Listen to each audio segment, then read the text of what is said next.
After I lost my son, something started to slip away. It was a relationship with my wife, not all at once, just bit by bit. And a quiet distance that I couldn't name, couldn't stop. And if you're feeling that right now, that space growing between you and your partner, then stay with me because I'm not here to fix your grief. I'm here to talk about what happens when grief has nowhere to go, when it just sits there between you and the person you love most. I've lived that. We were in the same house, same bed, same life, but it felt like we were miles apart. And here's the thing that I didn't understand back then. The distance wasn't because we stopped loving each other. It was because we were grieving in two completely different ways. For us, it was the other way around. I wanted to talk, she couldn't. I said his name, she went quiet. Maybe for you, it's reversed. It doesn't matter. What matters is this. When my grief had no safe place to land, it landed between us.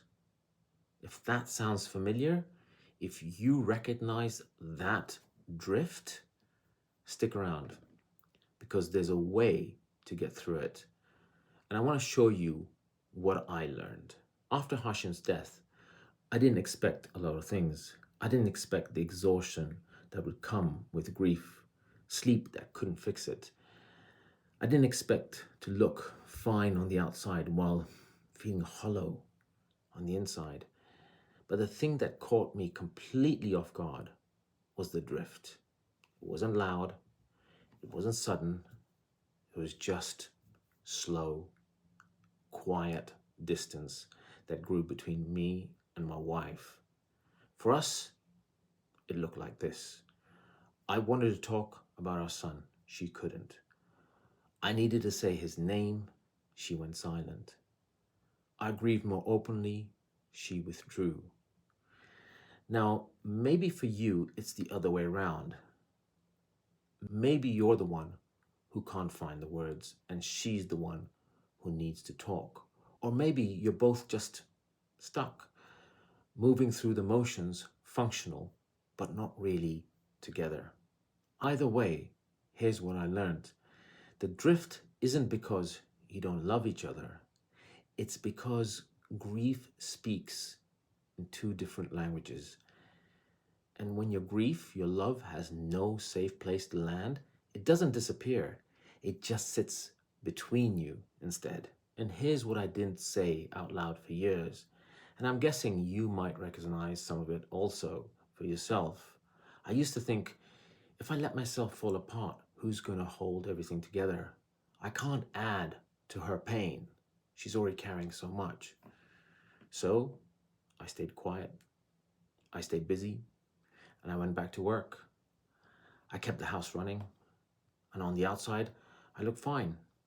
But on the inside, I was carrying a load that got heavier every day. And the worst part, I started to feel like I was failing at both. I wasn't grieving right because I wasn't crying or talking about it in the way she needed. And I wasn't supporting right because there was this invisible wall between us. I felt guilty when I did feel the grief.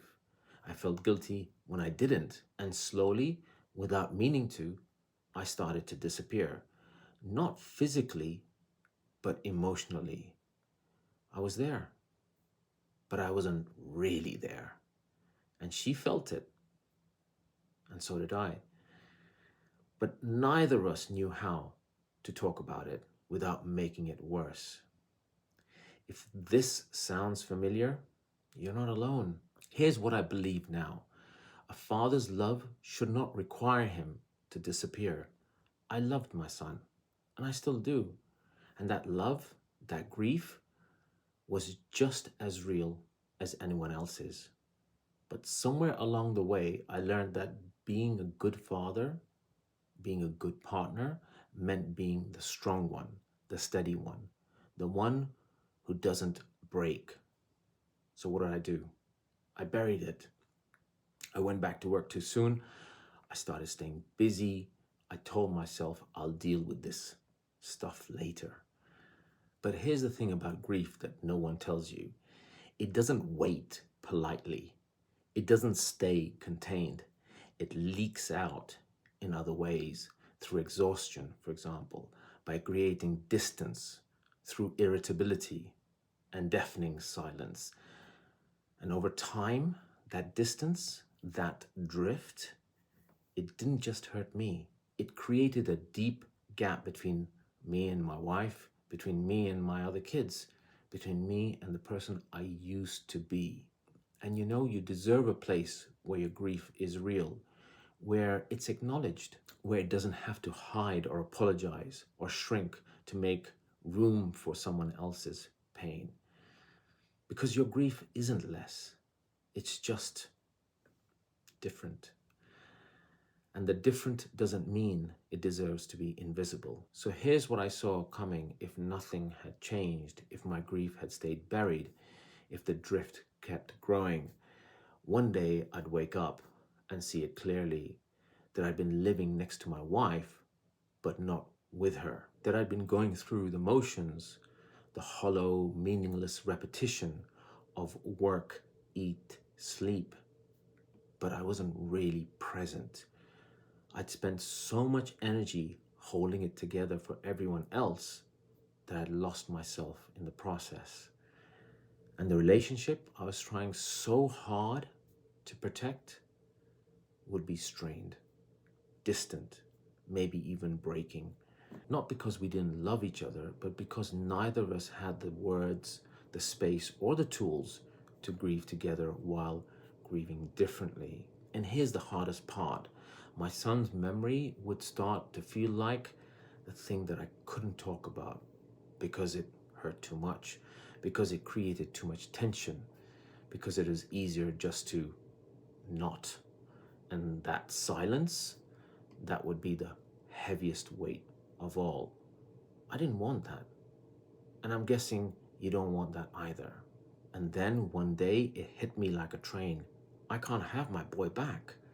That's the hardest reality I have to live with. I'd already lost him, so why would I want to lose what I already have? My wife and my other kids, the life we were still living. But by the time I saw it clearly, it was too late for us. We couldn't save our marriage. And here's the thing, you don't have to go through that. Most people think losing a child means your marriage is doomed. They throw around numbers like 80, 90% of divorce rates. But none of that is true. The real number is around 16%. The difference is grief puts a massive strain. It puts a massive pressure on everything, on the relationship. And if you don't give it somewhere safe to sit, it sits between you two. And that's what I don't want for you. But here's what I've learned. There's another way. It's not about moving on, not getting over it, not fixing your grief or your relationship overnight. It's just moving with your grief, holding your child's memory close while still showing up for the people you love. And when that starts happening, here's what shifts. The exhaustion, it lightens, not because the grief is gone, but because it's not stuck inside you anymore.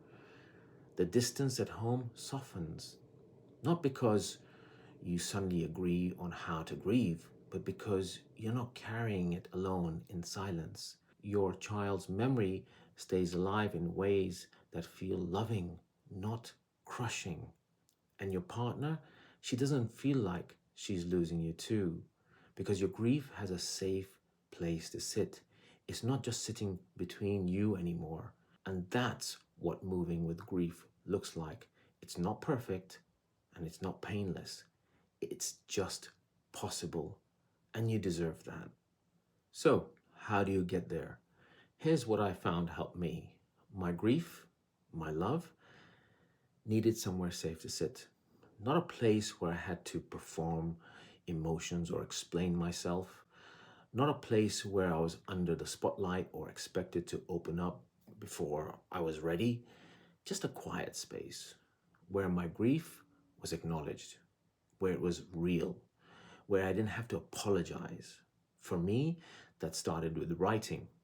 Not fancy writing, none of this fancy stuff, not therapy, journaling, just a letter to myself, to my son, to the version of me that was still trying to make sense of it all.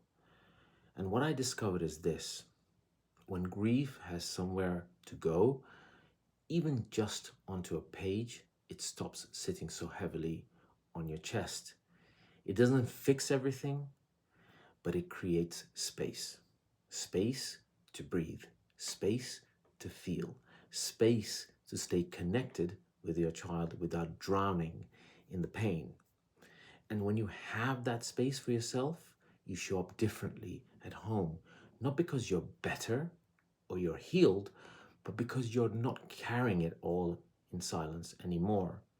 And that changes everything. So here's what I want to offer you.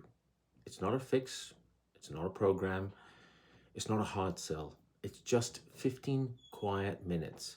I've put together something I'm calling a letter I never got to write.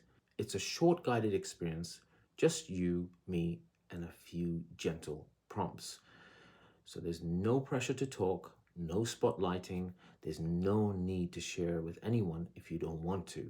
It's just a chance to give your grief, your love, somewhere safe to sit for a moment and see what shifts. Think of it like this: come sit with me on a park bench for 15 minutes, and I'll walk you through a simple process that helped me and many other dads find a little bit of breathing room. And at the end, if it resonates, I'll tell you about a longer journey that we can take together. But for now, it's just 15 minutes. There's no cost, there's no commitment, just a quiet space where your grief is real and you don't have to carry it alone anymore.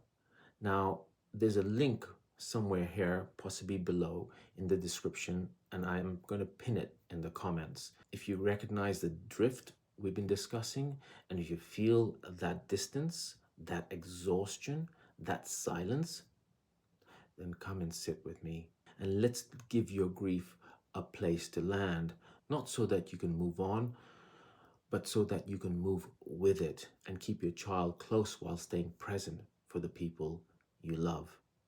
Look, I'm not going to tell you it gets easier, but I will tell you this: you don't have to carry it alone. You don't have to disappear to love your child. You don't have to choose between being steady and being real. Your grief matters, and your child's name matter. You matter. So if this landed with you, if any of this felt true, take the next step, even if it's a small one. Click the link, watch the 15-minute letter video, see what shifts.